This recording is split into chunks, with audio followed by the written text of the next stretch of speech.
경제 성장률 지표가 이게 괴물이라고 이야기하는데 왜 고금리 위기가 터질까요?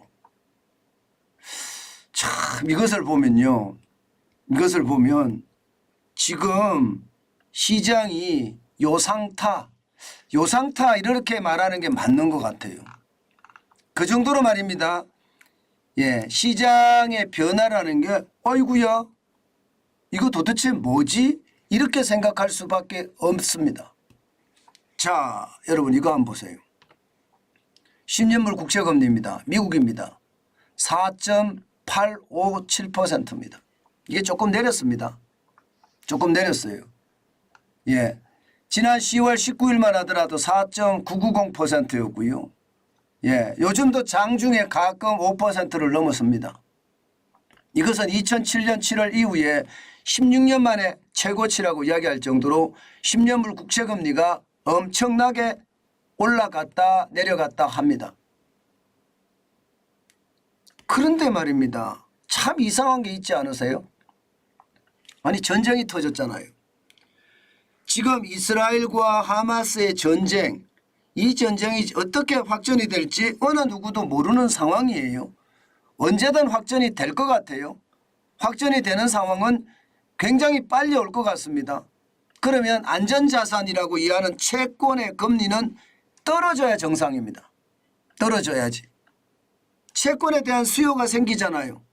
채권에 대한 수요가 생기면 기본적으로는요 살 사람이 많아지니까 채권의 가격은 당연히 올라가는 거고요. 살 사람이 많아지니까 금리는 떨어지는 게 정상이에요. 살 사람이 수요가 많아지면 가격이 올라가잖아요. 그죠? 가격이 올라가는 건 당연하고 금리는 떨어지는 게 금리하고 거꾸로 가니까 떨어지는 게 정상인데 안 떨어집니다.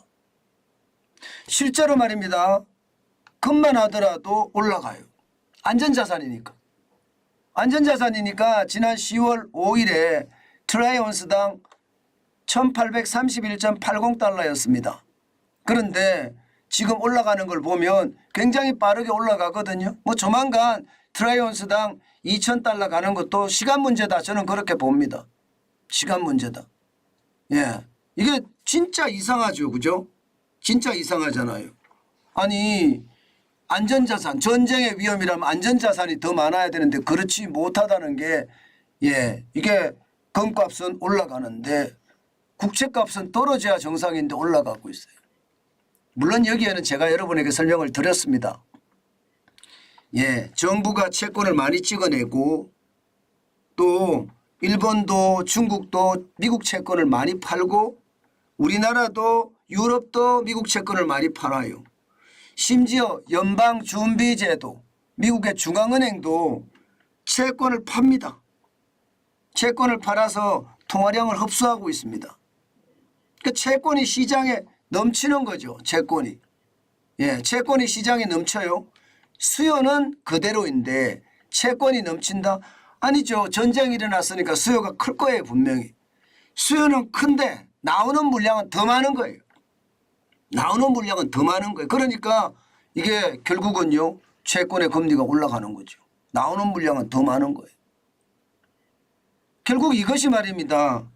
이것이 고금리 위기를 만들 수밖에 없고 그것이 터질 수밖에 없다는 겁니다. 실제로도 시장을 보면 말입니다. 여러분 시장에 그런 일이 벌어졌습니다. 오늘도 나스닥이 1.76 빠졌습니다. 어제도 2% 넘게 빠졌죠. 225.61이 빠져서 12,595.61로 마감했습니다. 나스닥 기술주 중심의 나스닥이니까 아무래도 이자에 민감합니다.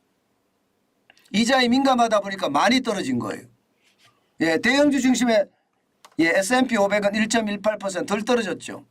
49.54가 빠져서 4,137.23으로 마감했고요. 뭐 쉽게 말하면 블루칩 중심은 별로 안 빠졌습니다. 생각보다가 0.76이 빠졌고요. 251.63이 빠져서 32,784.30으로 마감했습니다. 분명히 말입니다. 시장에서도 고금리 위기라는 게 시장에서 느껴지죠. 다우산업보다 S&P 500보다가 나스닥 종합이 더 많이 떨어진 거. 이것은 이자에 대한 부담이 강한 기술주들의 영향이 컸다. 이렇게 볼 수가 있는 겁니다. 문제는요. 문제는 더 떨어질 거예요. 더 떨어질 거라는 예상을 해요. 왜? 여러분 경제성장률이 괴물 지표가 나왔습니다. 미국의 경제성장률 3분기가 잠정집계로 4.9%가 나왔습니다. 시장의 예측치보다는 시장의 예측치가 4.4%였거든요. 거기에 비하면 4.9%는 괴물지표입니다. 괴물지표. 대단한 지표입니다. 코로나19의 위기 때 2분기에 31.4%가 빠져서 3분기에 33.4%가 올라간 이후로 지금 굉장히 가파르게 올라간다고 이야기하고 있습니다. 그 정도로 시장의 성장률이 지금 굉장합니다. 여기서 여러분 한 가지 여러분들이 아셔야 될 게 하나 있을 거예요. 대한민국은 0.6% 성장을 한다고 하잖아요. 0.6%. 지금 그것은요. 미국은 분기 성장률을요. 연간 추정치로 발표합니다. 분기 성장률을. 우리는 전분기 대비해서 바로 발표를 해서 0.6%, 0.7% 전분기 대비해 성장했다고 하고요. 미국은 전분기 대비해서 지금 성장한 것을 연간 수치로 평가합니다. 연간 수치로. 그렇기 때문에 수치가 조금 차이가 납니다. 이해는 하시고 보셔야 됩니다. 어쨌든 시장의 전망치 4.4%보다 높아졌습니다. 자, 미국 경제가 화랑 난리라는 거 아닙니까? 실제로 경제만 난리가 아니에요. 고용도 말입니다. 9월에 33만 6천 명입니다. 비농업 고용 인구가 실업률은 3.8% 완전 고용의 수준이고요. 8월에도 22만 7천 7월에도 23만 6천 지금 고용이 장난 아니죠. 게다가 9월에 33만 6천은요. 시장의 예측치의 2배입니다. 시장의 예측치의 2배. 어디 그뿐입니까? 신규 실업수당 청구 건수도 굉장히 낮아요. 지금 10월 24일 현재 20만이었고요. 10월 21일 현재가 21만이에요. 극단적으로 낮죠. 자, 이렇게 되면 여러분 경기는 난리예요. 그죠? 경기는 활활 돌아가요. 문제는요. 물가는 안 잡혀요.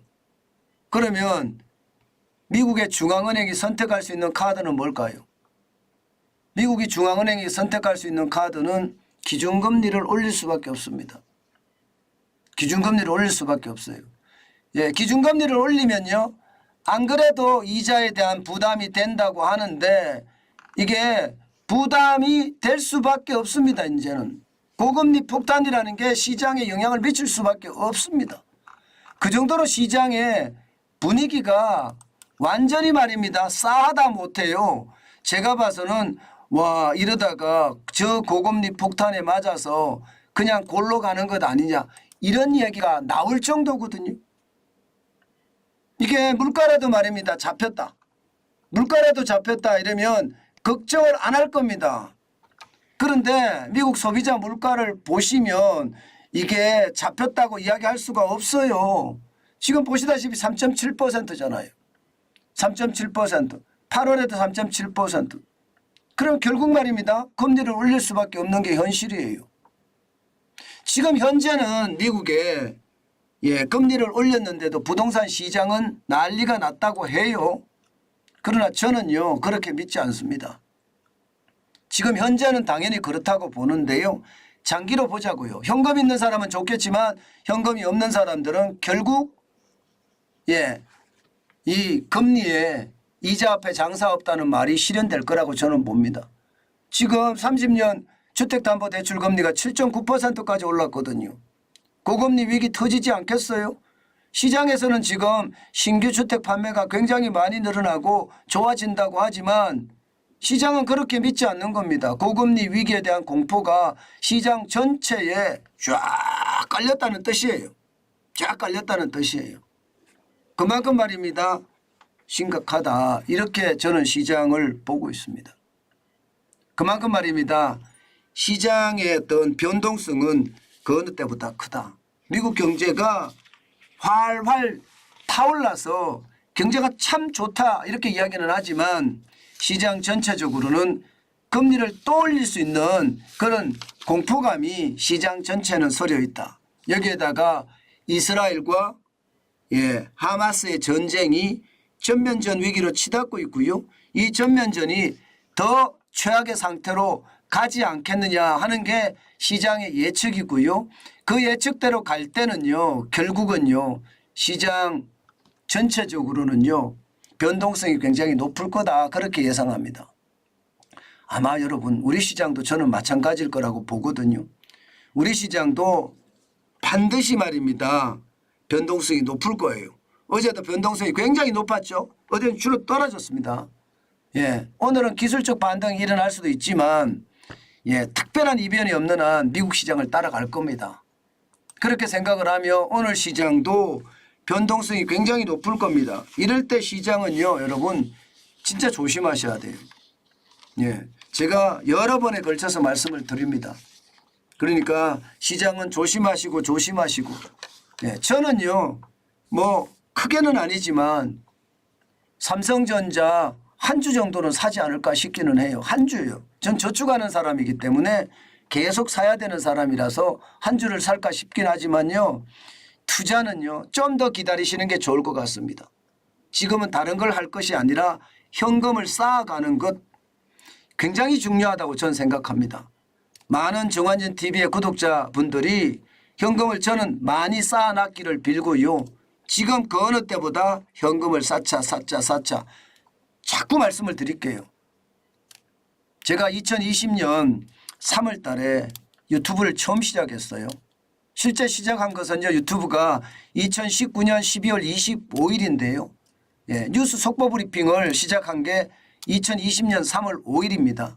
그때부터 제가 시장을 목도했거든요. 그런데 지금은 그때가 아닙니다.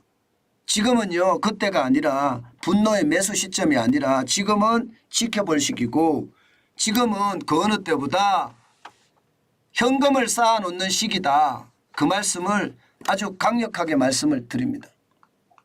그만큼 시간이요. 시간이 점점 분노의 매수 시간이 다가오고 있다. 이런 생각도 저는 드는 거예요. 그만큼 조심하시고 대비하시고 그리고 한 걸음 한 걸음 나아가면 세상이 보일 거다. 그 말씀 다시 한번 올립니다.